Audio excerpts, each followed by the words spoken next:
اللهم صل على سيدنا محمد يا رب صل وسلم دائما أبدا على حبيبك. الحمد لله رب العالمين،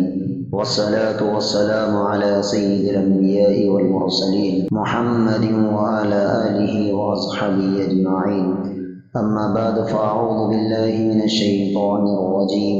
بسم الله الرحمن الرحيم. قل إن كنتم تحبون الله فاتبعوني يحببكم الله ويغفر لكم ذنوبكم والله غفور رحيم. وعن أنس رضي الله عنه قال قال رسول الله صلى الله عليه وسلم لا يؤمن أحدكم حتى أكون أحب إليه من والديه وولده والناس أجمعين. صدق اللہ العظیم. محترم بزرگوں، معزز سامعین اور میرے عزیز نوجوان بھائیوں، ربیع الاول کا مبارک مہینہ ایک بار پھر جلوہ کر چکا ہے. یہ محض دنوں اور تاریخوں کی گردش کا نام نہیں، بلکہ وہ بابرکت اور تاریخ ساز گھڑی ہے جس نے انسانی تاریخ کے رخ کو ہمیشہ کے لیے موڑ کر رکھ دیا تھا. ذرا چشم تصور سے اس دور کا نقشہ دیکھیے جب دنیا کے بڑے حصے میں جہالت کی تاریکیاں چھائی ہوئی تھی، انسانیت سسک رہی تھی، ظلم و جبر کا بازار گرم تھا، طاقتور کمزور پر ظلم کرتا تھا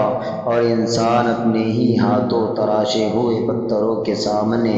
سجدہ زیر ہو کر اپنی عظمت کو کھو چکا تھا. ایسے مایوس کن اور گھٹن زدہ ماحول میں کائنات کے پروردگار نے انسانیت پر اپنا سب سے عظیم احسان فرمایا اور اپنے حبیب پاک فخر موجودات سید الانبیاء حضرت محمد مصطفیٰ صلی اللہ علیہ وسلم کو آفتاب ہدایت سراپا رحمت اور نجات کا پیغمبر بنا کر اس دنیا میں مبعوث فرمایا. آپ صلی اللہ علیہ وسلم کی تشریف آوری سے دنیا کو عدل کا سویرا، اخلاق کی روشنی اور حقیقی آزادی کی دولت نصیب ہوئی. ایک مسلمان کی حیثیت سے ہمارا سب سے قیمتی سرمایہ اور ہمارے ایمان کی بنیادی عشق مصطفیٰ صلی اللہ علیہ وسلم اور حب رسول اللہ صلی اللہ علیہ وسلم ہے. اسلام محض چند خشک احکامات یا بے جان رسومات کے مجموعے کا نام نہیں، بلکہ اسلام کی روح اور اس کے شجر کی آبیاری محبت رسول اللہ صلی اللہ علیہ وسلم سے ہوتی ہے. ایمان کا یہ تقاضا ہے کہ رسول اللہ صلی اللہ علیہ وسلم ہمیں اپنے والدین، اپنی اولاد اور دنیا کے تمام لوگوں سے بڑھ کر محبوب ہو. چنانچہ صحیح بخاری کی مشہور روایت میں خود ہادی برحق صلی اللہ علیہ وسلم نے ایمان کی حقیقت کو واضح کرتے ہوئے ارشاد فرمایا کہ تم میں سے کوئی شخص اس وقت تک کامل ایمان والا نہیں ہو سکتا جب تک کہ اس کے دل میں میری ذات، اس کے والدین، اس کی اولاد اور دنیا بھر کے تمام انسانوں سے زیادہ محبوب اور عزیز تر نہ ہو جائے. صحابہ کرام رضی اللہ عنہم اجمعین کے دلوں میں اسی محبت کی وہ کیفیت تھی کہ جب حضرت عمر فاروق رضی اللہ عنہ نے عرض کیا یا رسول اللہ، آپ مجھے اپنی جان کے سوا دنیا کی ہر چیز سے زیادہ عزیز ہے، تو آپ صلی اللہ علیہ وسلم نے فرمایا کہ نہیں عمر، ابھی ایمان مکمل نہیں ہوا، یہاں تک کہ میں تمہیں اپنی جان سے بھی زیادہ محبوب ہو جاؤں. اور جب حضرت عمر رضی اللہ عنہ نے فوراً اپنے دل کی گہرائیوں سے صدا دی یا رسول اللہ، اب آپ مجھے میری اپنی جان سے بھی زیادہ پیارے ہیں، تب جا کر زبان رسالت سے اعلان ہوا کہ ہاں عمر، اب تمہارا ایمان مکمل ہوا. یہ واقعہ ہمیں جھنجھوڑتا ہے اور بتاتا ہے کہ حضور اقدس صلی اللہ علیہ وسلم سے محبت کا رشتہ کوئی سطحی یا رسمی تعلق نہیں، بلکہ یہ ہمارے پورے وجود، ہمارے احساسات اور ہماری ترجیحات اور ہمارے نظریات پر اثر انداز ہونے والے جذبے کا نام ہے. جب ربیع الاول کا چاند طلوع ہوتا ہے تو ہر عاشق رسول کا دل دھڑکنے لگتا ہے، محفلیں سجائی جاتی ہے، سیرت کے عنوانات پر جلسے منعقد کیے جاتے ہیں اور فضا درود و سلام کے نغموں سے معطر ہو جاتی ہے۔ یہ جذبہ اپنی جگہ قابل قدر اور لائق تحسین ہے، لیکن ہمیں اس حقیقت پر بھی ٹھنڈے دل سے غور کرنا ہوگا کہ کیا اس ذات اقدس صلی اللہ علیہ وسلم سے محبت کا تقاضا محض سال میں ایک بار محفل سجا لینے اور وقتی جذباتی کیفیت کا اظہار کرنے سے پورا ہو جاتا ہے؟ تاریخ اور شریعت اس بات پر گواہ ہے کہ سچی محبت اپنے محبوب کے طریقے کو اختیار کرنے، اس کی پسند کو اپنی ترجیح بنانے اور اس کے احکام کی پیروی کرنے کا نام ہے۔ اگر کوئی شخص دل سے محبت کا دعویٰ تو کرے مگر زندگی کے عملی فیصلوں میں، اپنے گھر کے ماحول میں، اپنے بازار اور معاشی معاملات میں، اپنے معاشرتی کردار میں اپنے محبوب کے طریقے سے غافل رہے تو وہ محبت ادھوری اور بے جان رہ جاتی ہے۔ اس لیے ربیع الاول کا یہ مہینہ ہمارے لیے محض ایک تہوار منانے کا وقت نہیں، بلکہ یہ اپنے ایمان کا احتساب کرنے، آقا دو جہاں صلی اللہ علیہ وسلم کے ساتھ اپنے رشتے کی تجدید کرنے اور یہ جانچنے کا موقع ہے کہ ہماری عملی زندگی میں نبی کریم صلی اللہ علیہ وسلم کی ذات مبارکہ کس قدر رہنمائی اور پیشوائی کا درجہ رکھتی ہے۔ میرے محترم بھائیوں، یہاں ایک اہم اور بنیادی سوال پر غور کرنا از حد ضروری ہے کہ آخر محبت کہتے کسے ہے اور کس سے سچی محبت کس طرز عمل کا تقاضا کرتی ہے؟ بلا شبہ محبت ایک پاکیزہ دلی جذبے اور قلبی کیفیت کا نام ہے جس میں دل اپنے محبوب کی طرف بے ساختہ کھینچتا چلا جاتا ہے، لیکن یاد رکھیے کہ سچی محبت محض بلند باغ نعروں، چند مخصوص ایام میں گلی کوچوں کی سجاوٹ، کمکموں کی روشنی اور وقتی جوش و خروش کا نام ہرگز نہیں ہے۔ عربی زبان اور ادب کا یہ معروف اور حکمت سے بھرپور مقولہ صدیوں سے انسانی نفسیات کا آئینہ دار رہا ہے۔ ان المحب لمن یحب مطیع، یعنی جو شخص جس سے سچی اور والہانہ اور بے لوث محبت کرتا ہے وہ لازماً اس کی اطاعت، فرما برداری اور تابعداری اختیار کرتا ہے۔ ذرا ایک لمحے کے لیے اپنے روزمرہ کے مشاہدے پر غور کیجیے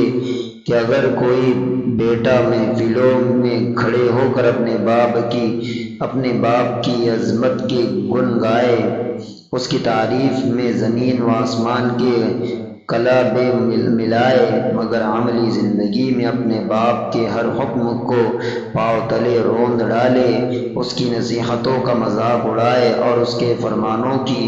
کھلم کھلا نافرمانی کرے، تو کیا دنیا کا کوئی باشعور اور عقل مند انسان ایسے نافرمان بیٹے کے محبت کے دعوے کو سچا تسلیم کرے گا؟ ہرگز نہیں، بلکہ دنیا یہی کہے گی کہ یہ محبت نہیں بلکہ خلا فریب ہے۔ افسوس کے ساتھ آج ہمیں اپنے گریبانوں میں جھانک کر دیکھنا چاہیے کہ کہیں ہمارا رویہ بھی آقا دو جہاں صلی اللہ علیہ وسلم کے ساتھ ایسا تو نہیں بن چکا۔ ہم زبان سے تو یہ دعویٰ کرتے ہیں کہ ہمارا جینا اور مرنا محمد عربی صلی اللہ علیہ وسلم کے نام پر ہے، لیکن جب ہم اپنی عملی زندگی کی طرف نظر ڈالتے ہیں تو رسول اللہ صلی اللہ علیہ وسلم کی تعلیمات وہاں سے رخصت نظر آتی ہے۔ ہماری دکانوں اور بازاروں کا حال دیکھیے کہ وہاں جھوٹ، دھوکہ دہی، ملاوٹ، ناپ تول میں کمی اور سود خوری کا راج ہے، جبکہ میرے آقا صلی اللہ علیہ وسلم نے فرمایا تھا من غش فلیس منا، جس نے ہمیں دھوکہ دیا وہ ہم میں سے نہیں۔ ہمارے گھرانوں کے احوال دیکھیے تو وہاں بے صبری، حق تلفی، ظلم و زیادتی اور والدین کی نافرمانی اور ازواجی حقوق کی پامالی عام ہے، جبکہ اللہ کے رسول صلی اللہ علیہ وسلم اپنے اہل خانہ کے ساتھ حسن سلوک، محبت اور رحمت کا بے مثال نمونہ تھے۔ ہماری زبانوں کو دیکھیے تو وہ غیبت، چغلی، گالی گلوچ اور بد کلامی سے آلودہ ہے، جبکہ آپ صلی اللہ علیہ وسلم فحش گوئی، بد زبانی اور دل آزاری سے پاک تھے۔ ہمارے معاشرتی رویے، ہماری سیاست، ہماری معاشیت اور ہمارے باہمی معاملات نبوی اخلاق کی خوشبو سے یکسر محروم ہوتے جا رہے ہیں۔ ایسے میں ہمیں اپنے ضمیر سے پوری دیانت داری کے ساتھ یہ سوال پوچھنا ہوگا کہ کیا یہی وہ طریقہ ہے جس سے ہم نبی کریم صلی اللہ علیہ وسلم کی سچی محبت کا حق ادا کر رہے ہیں؟ قرآن مجید نے محبت الہی اور محبت رسول اللہ صلی اللہ علیہ وسلم کے معیار کو کسی وقت جذباتی لہر یا کھوکھلے دعوے کو قرار نہیں دیا، بلکہ کائنات کے خالق کے دو ٹوک لفظوں میں یہ فیصلہ فرما دیا، قُلْ إِن كُنتُمْ تُحِبُّونَ اللَّهَ فَاتَّبِعُونِي يُحِبِّبْكُمُ اللَّهُ وَيَغْفِرْ لَكُمْ ذُنُوبَكُمْ وَاللَّهُ غَفُورٌ رَحِيمٌ۔ یعنی اے نبی، آپ فرما دیجئے کہ اگر تم واقعی اللہ سے محبت کا دم بھرتے ہو تو میری اتباع کرو، میرے نقش قدم پر چلو، اللہ تم سے محبت فرمائے گا اور تمہارے گناہ معاف کر دے گا اور تمہارے گناہوں کو بخش دے گا۔ اس قرآنی فیصلے نے واضح کر دیا کہ محبت رسول اللہ صلی اللہ علیہ وسلم کا سب سے روشن اور فیصلہ کن ثبوت آپ صلی اللہ علیہ وسلم کی اتباع اور اطاعت ہے۔ جب تک ہم اپنی ترجیحات کو، اپنی خوشی اور غمی کو، اپنی کمائی اور خرچ کو اور اپنے معاشرتی وجود کو